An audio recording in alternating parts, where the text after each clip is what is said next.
Welcome one, welcome all to DeFi, Crypto, and Airdrops. I am Mike, aka Veteran Crypto, and with me as always on Fridays is my boy David from DeFi Yes, sir. University. How's it going, brother?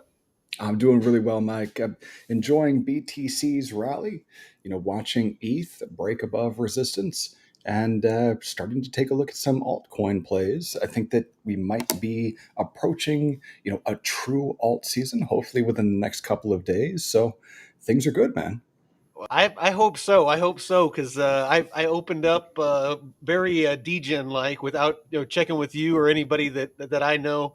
I opened up a couple of longs and they're doing all right. I opened them on a Avantis. Doing a 4x on AVNT and a 6x on Arrow, and I'm up about 60% on my AVNT long. And I think I'm just going to let it ride because I keep hearing everybody talk about how they're really feeling like that October is starting to look like it's going to play out. Certainly does look that way. But there's always going to be risk, right? And so the core risk for me right now that I'm watching is like liquidation risk. So Mm. if you take a look at, maybe on CoinGlass, the liquidation heat map there, you know, uh, Well, here, we if you want to pull tend, it up, we can go ahead and get you yeah, let me dialed. go, let me go ahead and pull this up real quick, and then we can take a look at this together. Okay, so I'm going to go ahead and share my screen here, Mike, and we can dive into this stuff. Well, while Alrighty. you're doing that, real quick, let me go over our socials because I want to definitely let people know where to find you and where to find us. So let's do this real quick.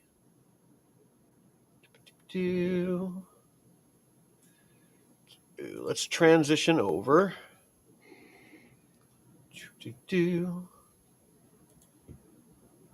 Not sure what happened there, but let's. All right. Well, it's wanting to be glitchy, so let's go ahead and do this.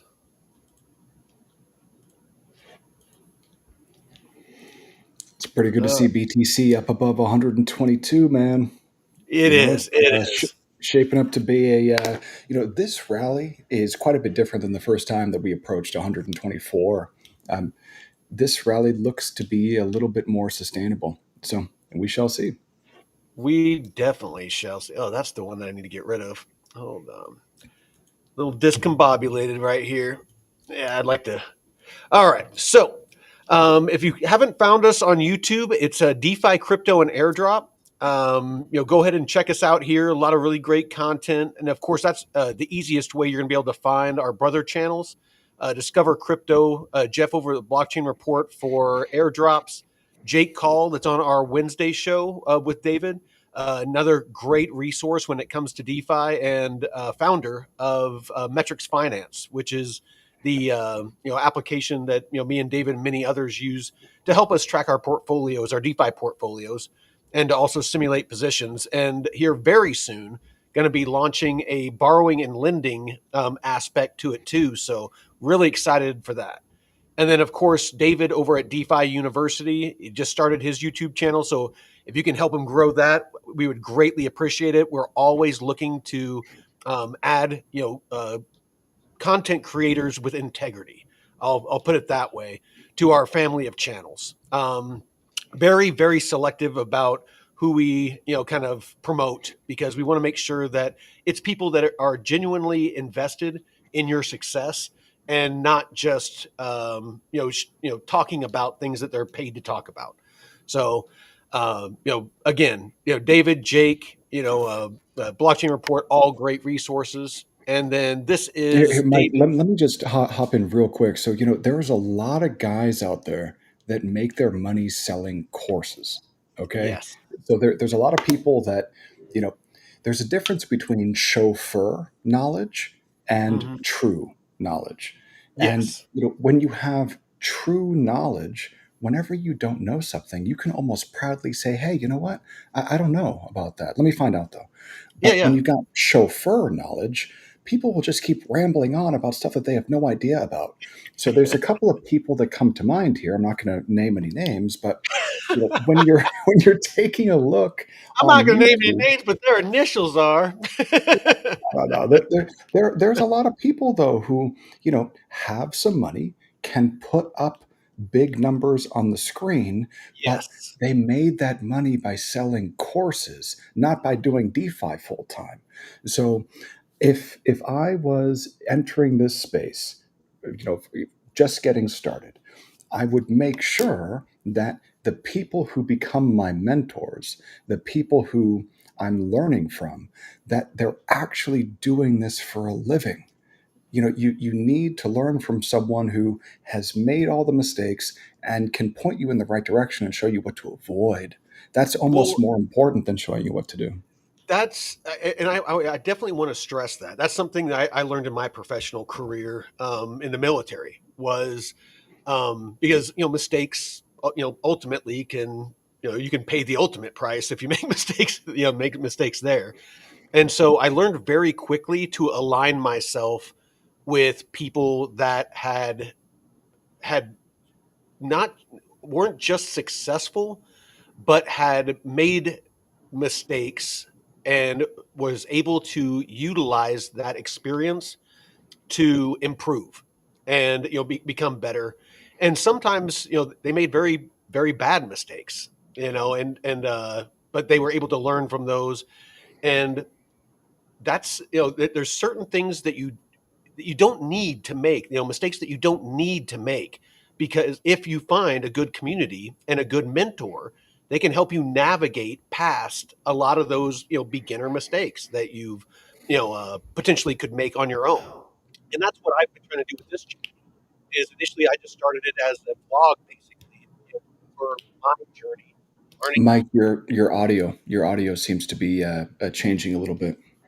All right, I There we appreciate it. go, much better.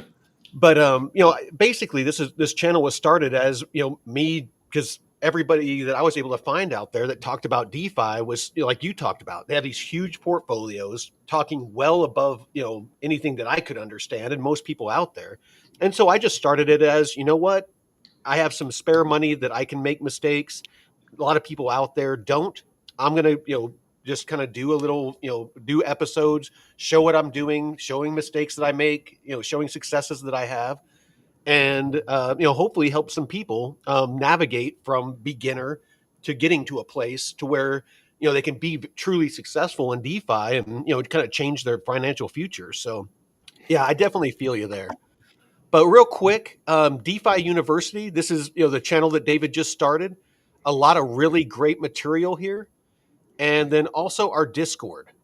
Everything here is free. It's we don't charge for anything. We really just want to be a resource of truth and allow you all out there the knowledge and the comfort of knowing that anything that you hear here is not paid for. We are not pushing something because we are profiting from it. We are pushing it because it is something that we know is going to help you be successful. So all right. Well, let's go ahead and jump into this. If you want to throw your screen up, I'll pop it up on the. Let's try this again.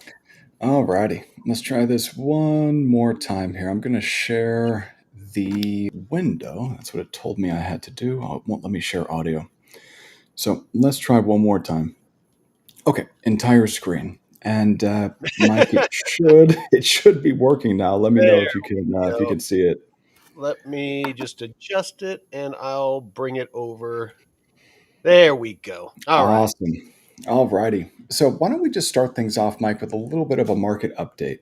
So, I want to start things off here today with BTC because we've seen this beautiful rally off of an important level of support. And let me just go ahead and draw that in real quick. So notice this trend line support. This is a daily time frame. We're sitting above, or we were, BTC was sitting above the 200-day moving average during this correction.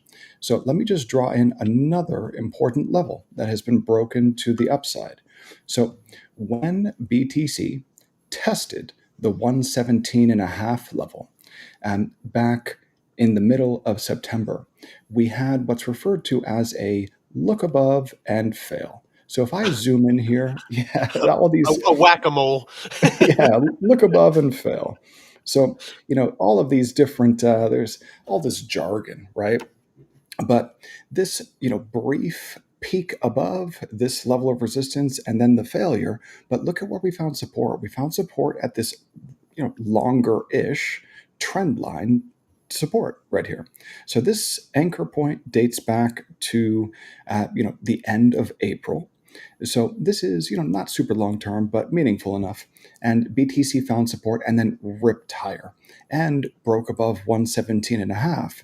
And now that we're up in this, rarefied air up here, I think that the next level of resistance is the all-time high. Hmm. So that is the next level of resistance. Would not surprise me to see that all-time high broken to the upside over the weekend. That wouldn't surprise me at all. So Low let's liquid or low volume. I mean, it would definitely be easy for somebody to push it higher. Man, what just happened there? Okay, so I need to restart the screen share here, Mike, one more time. There we go. So that should be working now. Awesome. So one thing that I'm on the lookout for. Remember, I always take into account all available information, be it bullish, bearish, neutral, doesn't matter. I need as much information as possible to make an informed decision. And so when I take a look here at the RSI, so, RSI, for anyone who is unfamiliar with the relative strength index, is a measurement of momentum. It's a momentum indicator. And what I have done here is I've drawn a level of resistance, trendline resistance on the RSI. And so this is what's referred to as a divergence, a bearish divergence. But take a look at the RSI making lower highs as price has made higher highs. So this is referred to as divergence. So this RSI indicator has on the daily time frame on BTC made a series of lower highs as price has made a series of higher highs.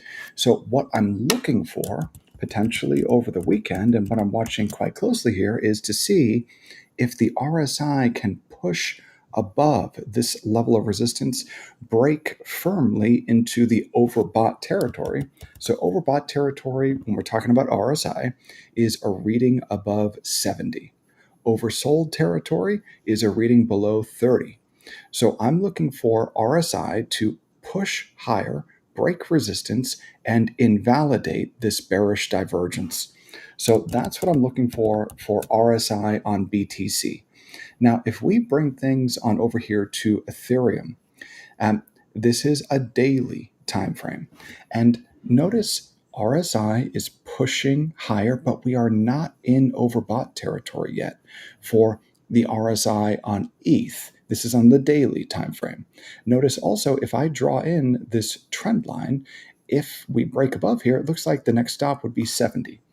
So that's on the daily. But once you zoom in, you change the time frame that you're analyzing the chart on, you're going to get a different reading. And this is important just to check multiple time frames because you'll get signals that you wouldn't get if you don't check all the different time frames. Notice every time RSI on the 4 hour has broken above 70, that has marked some type of at least an immediate term top. It doesn't necessarily mean it marks a long term top, but it marks some type of top. So this is just something interesting to watch. It's obviously sometimes more art than science here, but this is an So, important piece of data. so to kind of translate that a little bit, would you say that though each of those overbought RSIs on that 4 hour, that potentially that could be at least a short term pullback? Depends. It Okay. depends. So RSI can remain overbought for a long period of time. RSI, printing above 70 or below 30 does not necessarily mean that the trend suddenly reverses. This is just, one piece of information that I use to help me determine what to do next. But with RSI on the 4 hour above 70 and with ETH sitting at resistance, if we just go ahead and zoom in so that we can see this a little bit more clearly here. So this level of trend line resistance, ETH has been uh, rejected by this level of resistance so far during today's session, but we did break above it just briefly. I could actually change this a little bit. Have not quite broken above it, not yet. So I do think that this is going to break to the upside. Yes, RSI is reading overbought, but RSI can stay overbought for a long time. So Hmm. it wouldn't surprise me if this pushes a little bit higher and we get the breakout above that level of resistance. What would I be looking for if this level of resistance breaks? I would look for a test of 47.65. This would be the next level of resistance. Hmm. And if there's going to be some type of pullback, then if we get the breakout, I'd be looking for the retest before pushing higher. However, there's so much momentum in this market right now that we may not even get the retest at all. If there's a Gotcha. breakout, it may just push. Yep. So, And here's a really good question. Sorry, I just don't want to. It's such a good question. I want to make sure that we get to it. What is the difference between the RSI and the stochastic RSI? yeah, so the stochastic moves more quickly. And RSI, you know, if I don't have a definition that I can just rattle off the top of my head, I'll Oh hop yeah, on yeah. over here and ask Claude. I do. So, I do it what all is the the time, man. difference? Yeah, stochastic RSI and regular RSI, I guess you could say. Let's see what Sonnet 4.5 comes back with. Oh, they want me to pay more money. Okay, so I'm going to go from Claude, I'm going to go on over to Grok instead. And let's see what Grok has to say about the difference between stochastic and regular RSI. I think one just moves more quickly than the other. But Hmm. let's see what Grok has to say for us here. And the one thing that I really like about Grok, Mike, and everyone is it's less PC than these other models. Yeah. So it and it also has access to everything on X. So it gives you more in real life information, which I think is cool. There's been a Okay. couple times I've had to tell Grok it's being a little too PC, and I'm like, all right, Grok, stop this shit. Yeah, man. Yeah, I can't stand that stuff. Yeah. All right, so let's see here. Regular RSI. The relative strength index is a momentum oscillator that measures the speed and change of price movements in an asset. It compares the magnitude of recent gains to recent losses over a specific period, typically 14 days, to determine overbought or oversold conditions. Okay, so that's regular RSI. Stochastic RSI is an indicator derived from the regular RSI, essentially applying the stochastic oscillator formula to RSI values rather than directly to price data. Okay, so that explains here why you see this yellow. So this yellow is actually the stochastic RSI, I think. And then that purple line is the regular RSI. So Okay. the stochastic looks like it's almost like a moving average derived from the RSI itself, which is kind of cool. All Um, right. but yeah, this is an overbought reading on the 4 hour, but we don't see overbought yet on the daily, and we don't see overbought on the weekly. Not quite yet. So I think that there's more room for ETH to run higher. I'm looking at 4,700 as the next level of resistance, and let's see. We need to break this level of resistance first at like 45.80 or so. So really, really Well, close. Let's see what happens over the weekend. well, if you were to boil down, what kind of key indicators that you would want to see over this weekend, rest of today, over this weekend, and potentially into Monday, to really confirm what some people are saying that we're just right on the cusp of a parabolic alt season. What are some of the things that you would want to see to confirm that? Sure. So what I would really like to see is ETH starting to push higher in Bitcoin terms. I Mm-hmm. want to see ETH BTC push higher. And so if we just zoom out here a little bit, this is ETH BTC. Mm-hmm. And my target is this level of resistance. If I zoom out to a weekly, we can see this a little bit more clearly. So this is just simple trend line resistance. Mm-hmm. Really, really simple. I've got this 200-week moving average drawn in here. And I think that ETH could approach 0.055. So that would be ETH BTC 0.055. So that's basically like, ETH is 5.5% of Bitcoin. So Mm-hmm. if Bitcoin is trading for $150,000, then that would give you a price for BTC if BTC, or I'm sorry, if ETH hits Mm-hmm. 0.055, that would give you $8,200 ETH. Okay. So that's kind of what I'm looking at here. Um, it sounds ridiculous, doesn't it? That that's like almost a double, almost Yeah. a double from current prices. It becomes really difficult to project, the future value of one of these digital assets once you break out to fresh all-time highs. So I've kind of been resorting to using just a Fibonacci retracement tool. And so Mm-hmm. what I just did here is I threw down a fib retracement from the all-time highs here, drug it down to the lows back in April of this year. And all I've marked on the chart here is a couple of extensions. Now, there's really only one extension that is important, and it's the 618. So this 1.618 extension comes in at $7,200. So, I mean, hey, that's one hell of a move out of ETH. Now, Mm-hmm. you could get to that target in another way too. Does anyone here see this beautiful bull flag pattern that I see? This is Even with my very limited knowledge of chart, of TA, I was looking at that while you were talking. Yeah, so I mean, this is a weekly, and I think that this is a bull flag. So the bull flag, you need to have the downsloping flag.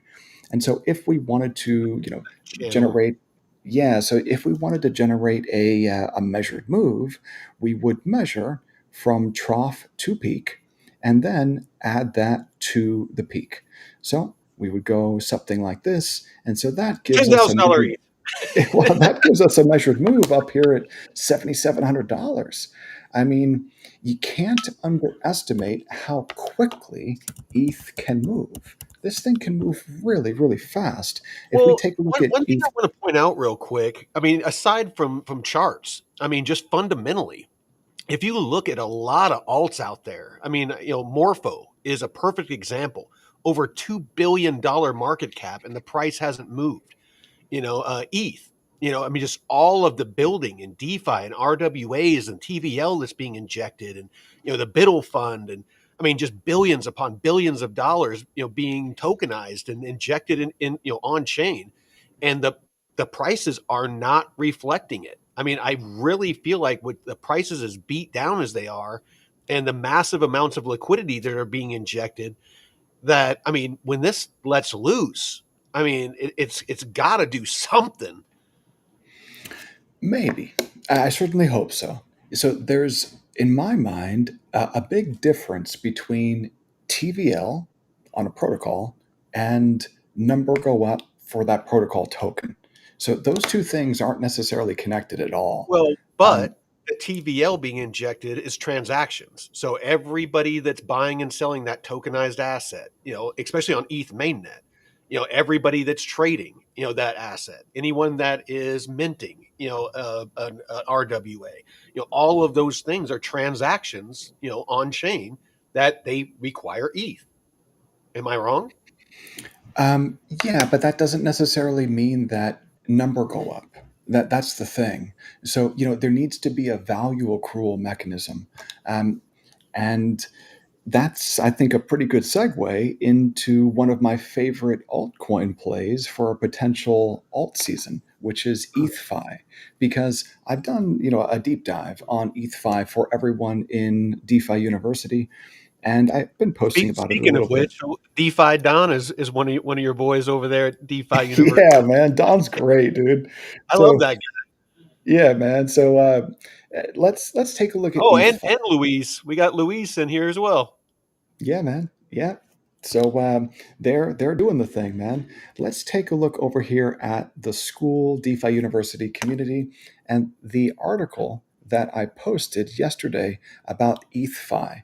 So Hey, this real analysis, quick, anybody that's interested in this, there are links, in every one of our episodes and on our channel. If you want to find, David's DeFi University or Metrics Finance. So go ahead.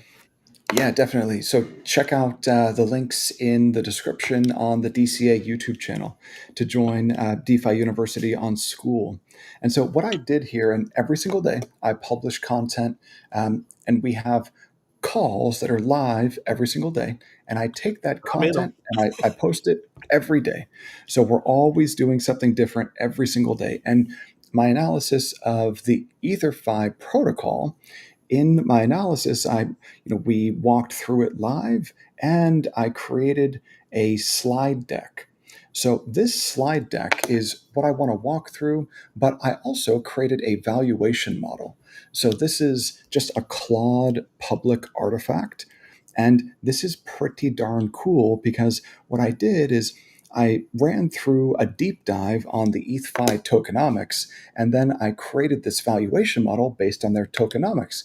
And it allows you to play around with it a little bit to generate bull, bear, and base case scenarios based on the real tokenomics and revenue assumptions, which is really, really cool. And you can apply this methodology to just about any token. Um, Is this valuation model on your DeFi University.xyz? Not quite yet. It's Okay. only in the school community for right now, but I do plan to, in the tools section in DeFi University, the website, I do plan to, maybe over the weekend, start to add in all of these different valuation models that I've built out for specific protocol tokens. Um, And just so everybody knows, DeFi University.xyz is all free. And there is free aspects on DeFi University if you want to go through those courses. His paid course, that's still $97. oh yeah, yeah. So Yeah. it's actually much more than one course. So the school Yeah, community yeah, here. but just the $97 one is that's when you want to go to the next level. When you want to find a mentor, if you want to join a community, if you want to take, start learning advanced strategies, that's when I would suggest that you really, go for that, that paid course. Yeah, and this is so there are a handful of courses that I've written and built out here. The first one, and I think the most important one, is the investor mindset course, because what we do as DeFi operators, I think it's 20% strategy and knowing how to operate, and 80% mindset. Like you got to be able to control this thing, Yep. and in order to do that, your mind is not built to be a consistently successful trader. It's a skill set that you've got to develop. It's a series of habits that you've got to instill in yourself.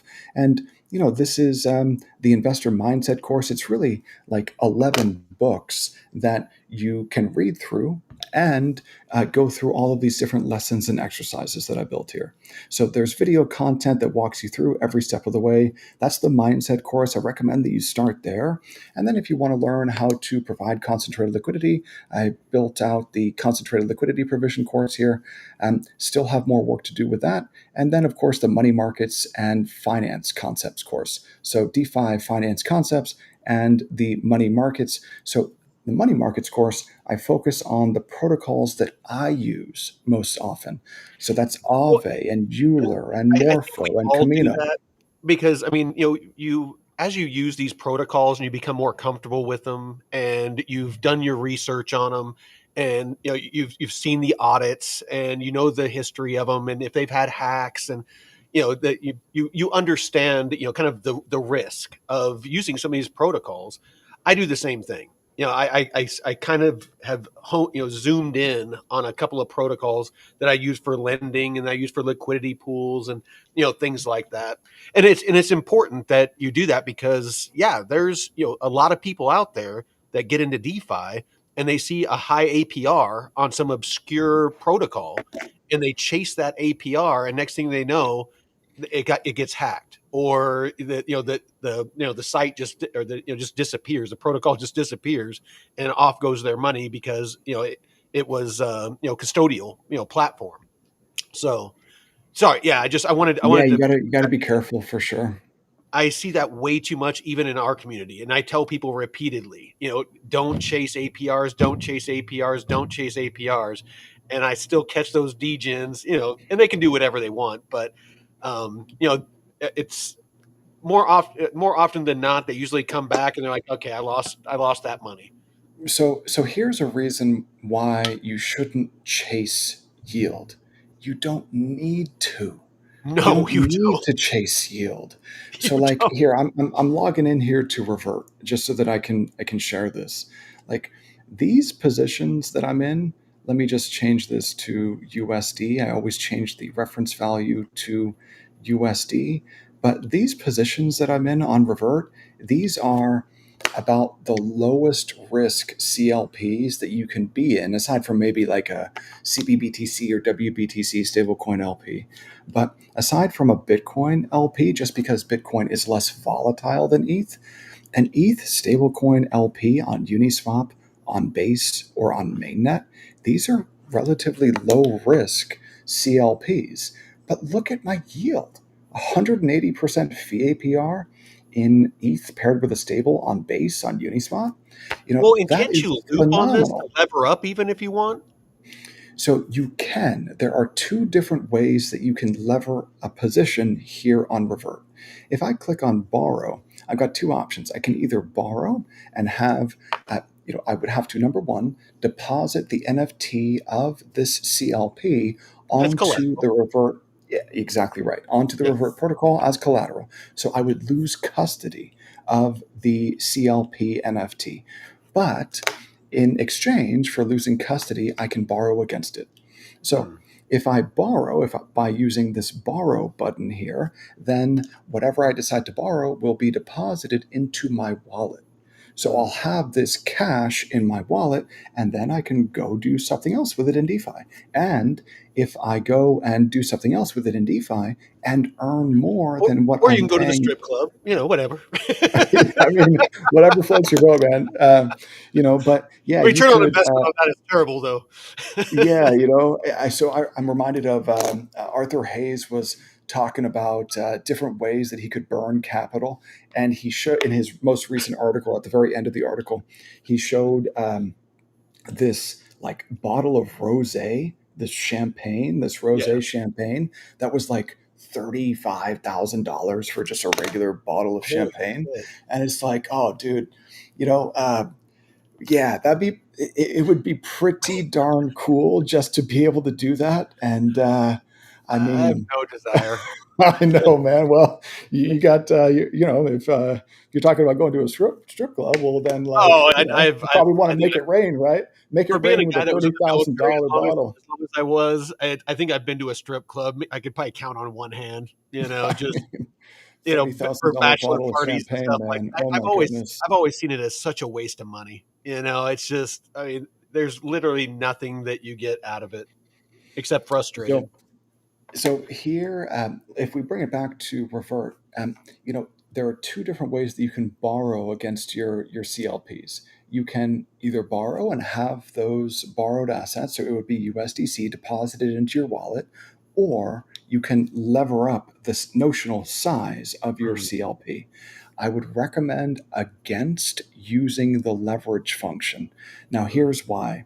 So how many times have you heard of people referring to CLPs as a way of generating leverage? Like, you have a leverage ratio with a CLP position. You'll see it on various different decentralized exchanges. Um, what they're talking about there is your position deltas in a CLP are greater than your spot deltas in the CLP. So if I just take a look here and say, okay, well, right now I have 4.71 positive ETH deltas. So I have 4.71 ETH and $33,000 roughly in this CLP. But what are my position deltas? Because if I have a very narrow range, then my deltas in the position are actually much greater than this figure here. So And that if has your to do range, with movement because I think it's what you said. Basically, for every dollar that ETH moves, it moves however many deltas, right? right, so these CLPs are nonlinear, which means that on the way up, you become less long. On the way down, you become more long. That's convexity and nonlinearity. That is different. And real quick, and correct me if I'm wrong. That's because in the liquidity pool, as it's moving up and down, it's basically like if it's a stable ETH, a stable coin in ETH, then it is selling off USDC as it's going down. It's selling off USDC into ETH, giving you more exposure to ETH, and thereby making you long. And but the opposite is true as it goes up. Did I get that right? Yes, yes, you did. And so let me just go ahead and draw out just an example here. So let's say that I'm in an ETH USDC CLP, and Mm-hmm. the spot price is smack dab in the middle of my range. Mm-hmm. Well, what happens when price goes up? Well, if I am on Sells off entry, ETH into the stable. right. So on entry, if I'm equidistant from the spot price, Mm-hmm. then I've got ETH above and stables below. And Mm-hmm. so if number go up, then this ETH is sold for USDC on the way up. Now, on the way down, the exact opposite happens. The Mm-hmm. USDC is used to buy further ETH. And so what happens on the way up? You become less long until Because eventually you have you're less sitting exposure to ETH. because you have less ETH in the pool. Exactly Mm-hmm. right. Less exposure to ETH. So if you're sitting at a range on the upside, you have zero positive ETH deltas in the CLP because your ETH has been converted fully into the stable. Now, Yep. the exact opposite happens on the downside. If you're sitting at a range on the downside, then you're 100% in ETH, and now you are linear. You're just holding ETH spot. Yep. So here's the concept of leverage, though. If my range is narrow, then the speed at which this conversion happens increases. So the Mm-hmm. more narrow you set your range, the more quickly your position value changes because you're essentially using more leverage. Your position deltas go up the more Got narrow you set a range. The wider you set a range, the less quickly your position changes in value and the fewer position deltas you have. So if we bring things back over here to the lend borrow on revert, if I were to borrow against my CLP and these assets, this cash is deposited in my wallet, well, I haven't changed the notional value of the CLP. So my deltas haven't changed. But if I were to use the leverage function, borrow against the CLP, then whatever I borrow would be immediately swapped for further pooled assets, thereby increasing my position deltas. And also, since I borrowed against the CLP, now I've got a liquidation price. So if I've multiplied my position deltas and I've got a liquidation price, that simply means that if the market moves against me, I can accrue losses here very, very quickly. And Mm-hmm. if I were to accrue losses and find myself facing liquidation, then I would have to use either this deleverage function or I would have to come in with cash on hand to repay the borrow. If I use the deleverage function, I will lock in losses on the way down. So you've got to be really, really careful of using leverage, this Mm-hmm. specific leverage function. Now, if you borrow against the CLP, that is also a form of leverage, but it doesn't multiply your position deltas. So it's Mm-hmm. easier to manage. So Gotcha. that's why I choose to just borrow against the CLP. And then with what I borrow, I go and do something with it in DeFi to earn more than what I'm paying to borrow it. Gotcha. So this is like um, this is like the long leg of a basis trade if I were to hedge this position. So yeah, I really like these CLPs here. This has Mhm. been working extremely well. But Well, I'm sorry. Go ahead and finish. I just, no, no, no, I don't. I was just going to move on over to the ETHFi presentation, but All right. Yeah, sounds do like a you little guys bit. want No, go ahead and do a little bit of ETH5, but there was some new functionality that came out on Orca, and I was wanting to get your input on a new project that somebody in the community brought up to us called Folks Finance.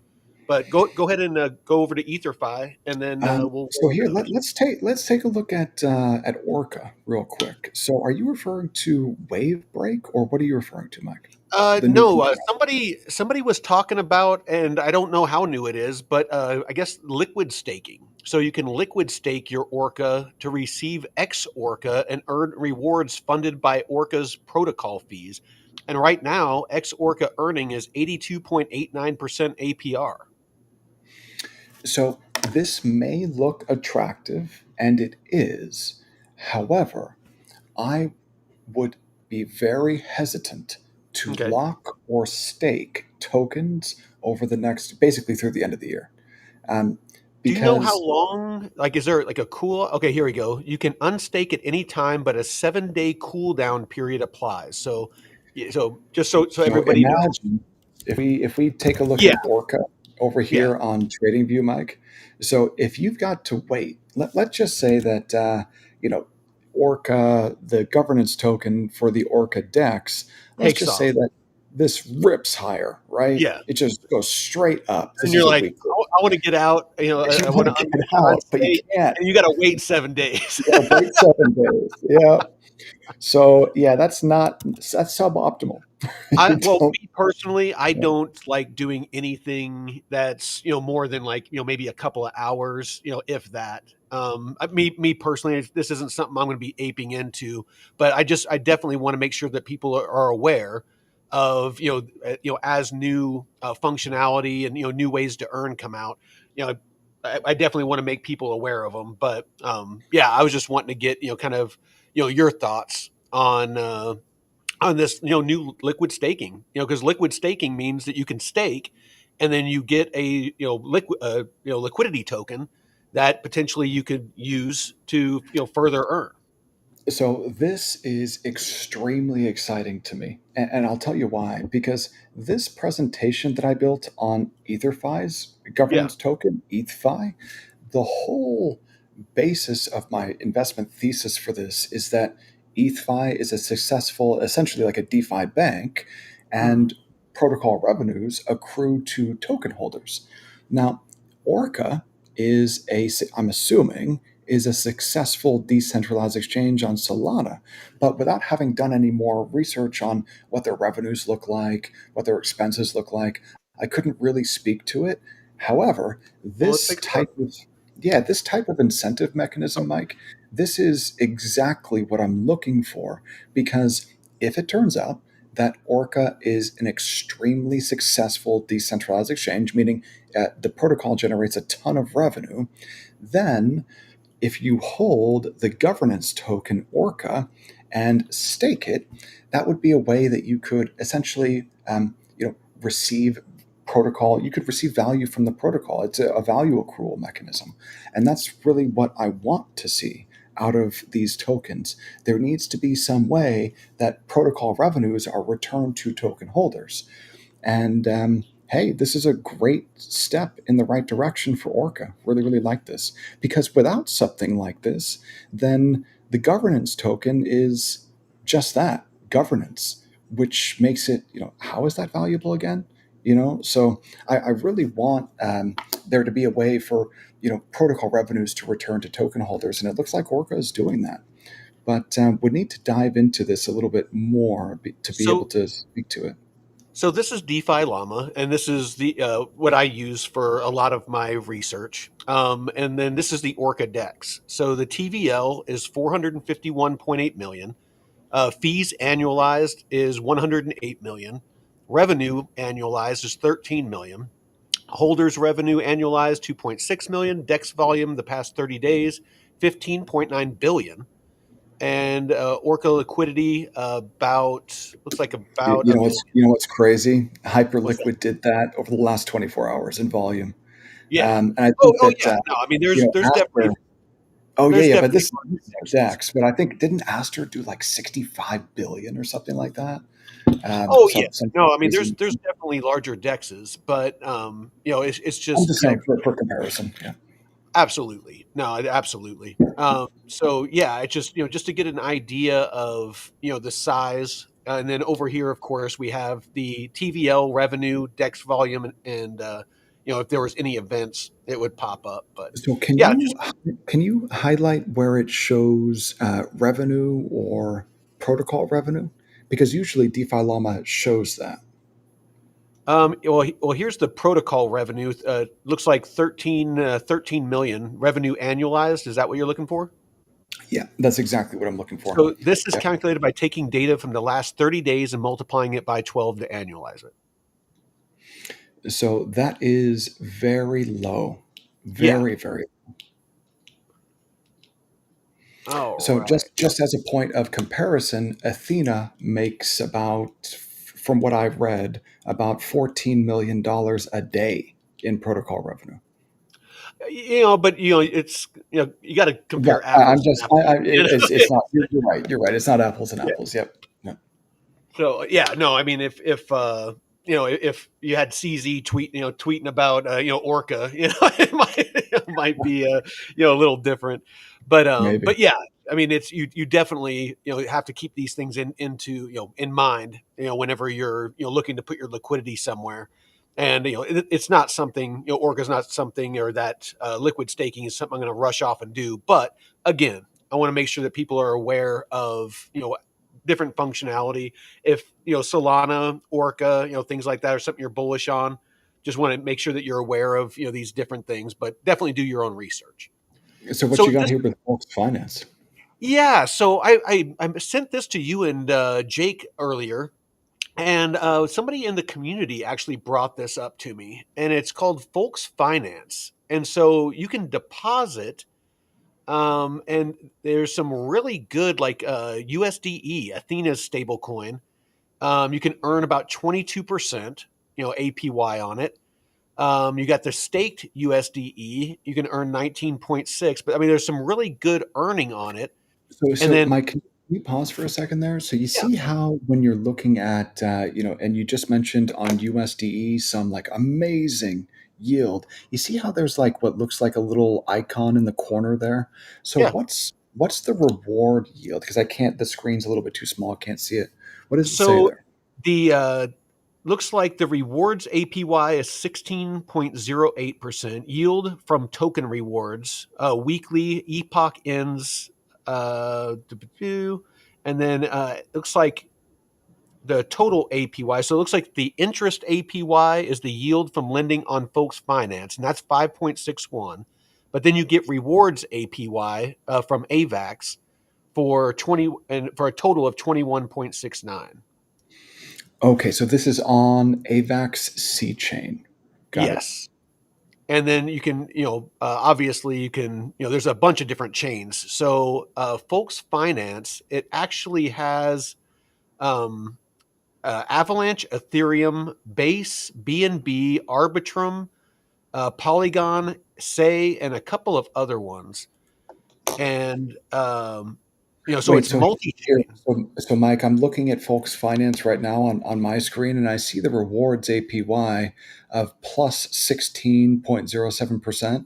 The native APY just Yeah. from lending on Folks Finance is 5.61%. But Yes. if you notice where it says weekly epoch ends 0710, so Hmm. I'm assuming that the nomenclature there is reversed. So what they Yeah. mean is October 7th.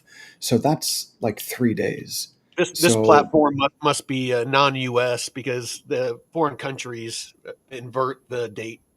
those damn foreigners, America, America America, trying to take our date. take my jobs. That's right. So basically, I was I deposit just a couple like 5-10 bucks on here. I'm basically farming points for an airdrop. But like I said, nothing. I'm not depositing anything crazy. I'm still feeling out this platform. I'm definitely not saying rush out and dump a bunch of liquidity on here. But there's also loans.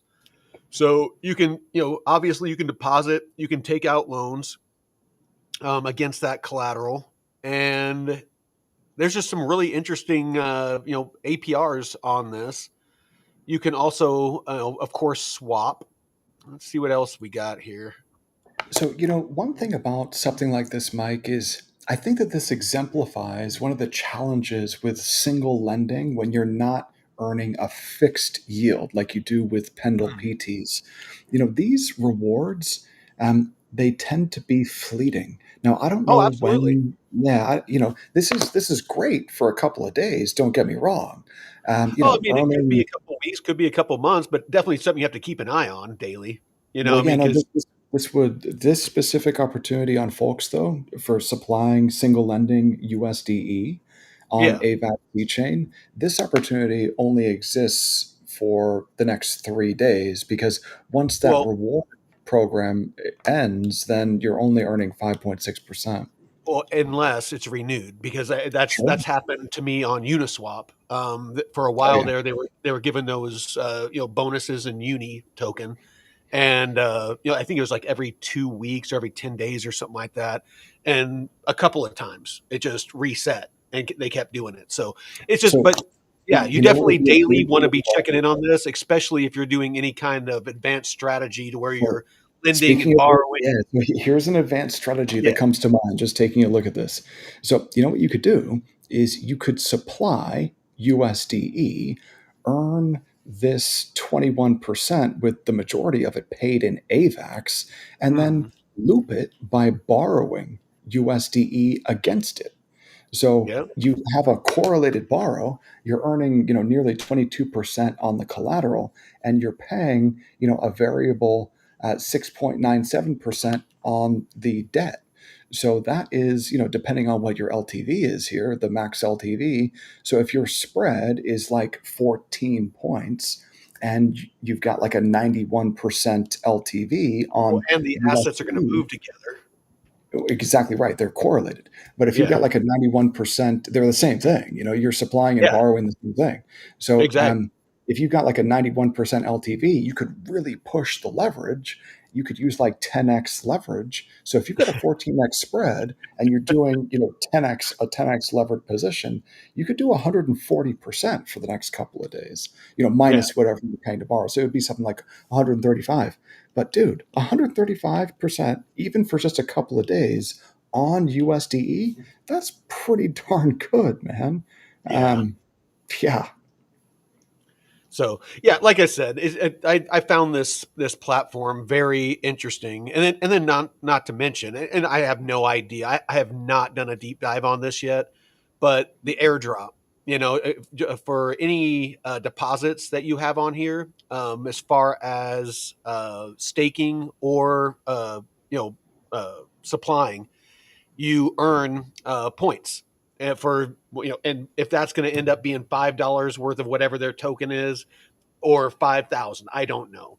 But So you yeah, wouldn't be able to do this in size, though. There's not enough liquidity here, so that's a shame. But interesting, definitely interesting. I was taking a look at on DeFi Llama Mike at yeah, Folks Finance, and you know these guys have been around for a while, but not a whole lot of confidence in Folks Finance until it looks like just recently. it looks like So there's some Bitcoin options. And it looks like some of them are like a wrapped Bitcoin, 7.86% WBTC. on Say. Oh, got it.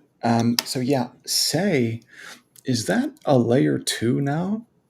Didn't they Honestly, I migrate? don't know a whole lot about Say. I'm not going to pretend like I know a whole lot about it. Yeah, so say is from the Cosmos ecosystem. It's one of those IBC chains. And I Okay. think, didn't they like, I think they decided to migrate to EVM. I'm I pretty think sure. so. And Yeah. I know that there's a lot of people bullish on Say. Yeah, yeah. There was a hype wave where a bunch of those IBC chains pumped, basically like at the beginning of 2024. It was like Injective and Say and a handful of others. But they've all given back their gains. We'll probably see them pump again during a true alt season, though.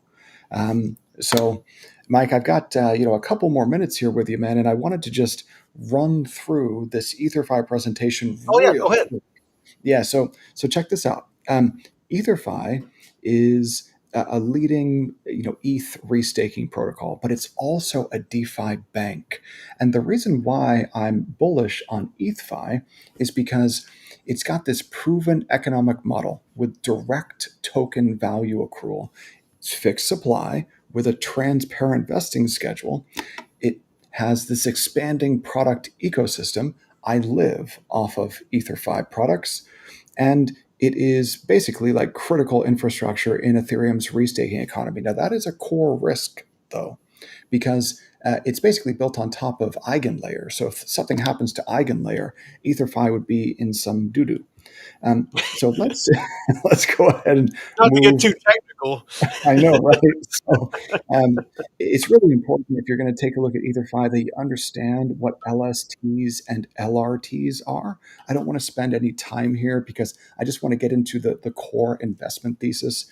So EtherFi has some dominance in the liquid restaking, I guess you would call it niche or industry within Ethereum. I'm not quite sure what you want to call it here, but there are a handful of different products. There's the EtherFi stake product. There's ETHFi liquid. Now this allows you to run an arbitrage on everything that you buy in real life. So I'm living off of this. So if I supply EtherFi liquid USD as collateral, earning 10%, and then when I go to spend and buy something in real life, EtherFi borrows against that EtherFi liquid USD at 4%. So I've got a 6% spread on what I'm paying or what I'm buying in real life. And I ran the math on this. If I do nothing and that spread remains at 6 points, then it would take 74 months for my purchases to get paid off. So it's almost like an inverse credit card. It's so cool. Um, so yeah, that's the debit card product. It allows you to spend in real life, and then they're planning to expand to do all sorts of other different things. Add different products. So really, really like this. This is a little bit about the restaking engine. Okay, so tokenomics. This is the important stuff. The vesting and unlock schedule is transparent, and even though right now this is a relatively low float, high FDV protocol, we don't have to worry about unlocks for months. So if there's going to be an alt season run, it will be on the lower float, which is great. So that's a good thing. There are different, utility vectors and demand drivers for the ETHFi token. The membership tiers is one vector of demand, but you've also got the protocol itself makes money. Who would have thunk it? A protocol A like business this, that makes money. a business that makes What money. what is this? Like, What is this chicanery that you speak of? I know, but that's most of these crypto protocols are just vapor, man. It's like Well, we're it's pre-revenue, pretty you much. know. Mike, I think the Starlink over there, the Starlink is cutting out or something. Mike, you're Starlink. Oh, nothing I can do about it, man. It It's all happens. good. It's all good. Yeah. So EtherFi makes money. $77 million annualized. I expect this to grow exponentially. Between 5 and 50% of this protocol revenue is allocated to the DAO, which is a direct distribution to staked ETHFi holders. So if you hop on over here into the valuation model, notice revenue to buyback. So if it's stuck at 5%, Well, even on the bull model, you're going to get a bull case here of $1, and ETHFI is trading at like $1.80 right now. So there is, some other type of premium that's added to the price that doesn't show up in this model. But I really wanted to build a model just to focus on the fundamental drivers of price, because once you start thinking about these governance and protocol tokens, and literally any crypto asset, digital asset, as like almost like an equity item, where if I'm going to hold the token, there's got to be some value accrual mechanism. Like I've got to, it doesn't have to be like a dividend, right? But it's got to be some type of yield, some form of yield. I've got to get paid to hold the token, and the underlying business that the protocol is has to be a successful business. It's got to actually make money. Gone are the days of, You are we're not ancient enough, David. pre-revenue. I guess. You're making Yeah, way too much sense. You need to I stop know, that. right? Yeah, no. we gotta talk about how you feel about something, and oh man, I Yeah, feel good. I'm Like, dude, I bullish. don't, I'm I bullish. don't, It's like, I don't oh, I'm care. so. I don't care about feelings, man. I care about I numbers. honestly, I am not a feelings person. I'm right there with you. It's Yeah, I like to put my money where I feel like it's the business or the protocol is being run properly like a business. And because I mean, then you're not running into things like freaking FTX, where they're running around having parties with your money. yeah. It's like I want to know it's being run by professionals. I want to know that they're building it out to be profitable, that they're reinvesting in growing. That they are going to meetings with legislators, and that they are a part of legislation that's being drafted and staying in compliance with it. These are the things, the fundamentals that I invest in. I don't care about price. I know that's contrary to a lot of people, but I care about price is price. up. Price is If it's important. what's well, it is, but Yeah. I care about long term. Like if I'm going to hold a token, and not just buy it, wait for it to go up and sell it. If I'm going to hold it, like something like EtherFi and stake it, and earn yield on it and things like that, I want to know that long term it's going to have value. Otherwise, why buy it? Why stake it? It's just it doesn't make any sense. So yeah, for me to buy something and stake it and things like that, I have to believe long term in a project. So I just want to be clear about my position on EtherFi. My position on EtherFi is meant to be a quote unquote long term position Yeah, for the next couple of months. Like that's long term in this space here, man. Because yeah, I mean, there is something um, intangible, something that's not really measurable. mm, I'm investing in EtherFi because when I do my due diligence, I see that it's an investable protocol, and the mm, ETHFI token returns value to token holders. So from a fundamental perspective, it looks pretty good to me. But mm, my goal here is really I'm just speculating. Like, I don't know that it's going to run higher, but I also don't plan to hold this for years. I plan to hold this for like the next 60 days, maybe, because gotcha. after a true alt season run, most alts give back their gains, not just against their US dollar pairs, but especially against their Bitcoin pairs. Now, there are some alts that have not given back the majority of their BTC pair gains. But I Mm, have no idea whether ETHFi is going to be one of those that gives back its gains or doesn't give back its gains. So I'm basically just speculating that this thing runs to like $8 over the next couple of months, and I will say thank you very much, EtherFi, and I will exit. But yeah. that's basically it. I just wanted a little bit of fundamental reassurance, and that's why I built out this research note here. So No, that's great, and I know that this is the type of thing that you put out in the live calls and every day, things like that. And the reason I know that is I'm usually in the calls you're the there. Yeah, past couple. So no, like I said, I mean I'm just like all of you out there. I'm learning daily. I'm always learning something. I have people that are in our Discord that teach me things daily. I'm learning from David. I'm learning from Jake.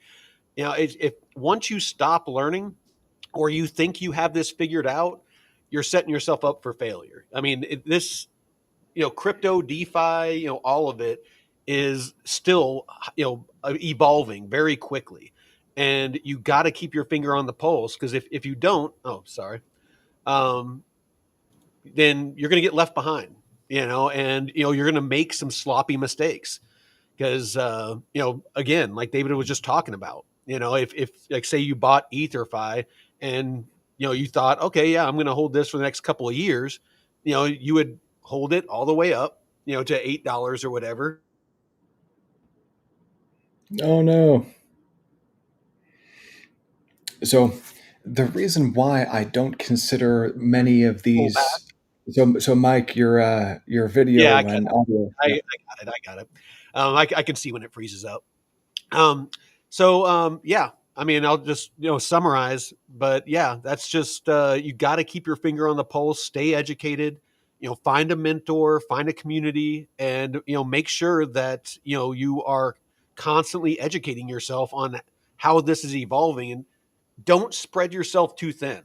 If you're interested in the metaverse, if you're interested in gaming, if you're interested in whatever, for the most part, try to focus. And, this goes back to mentality.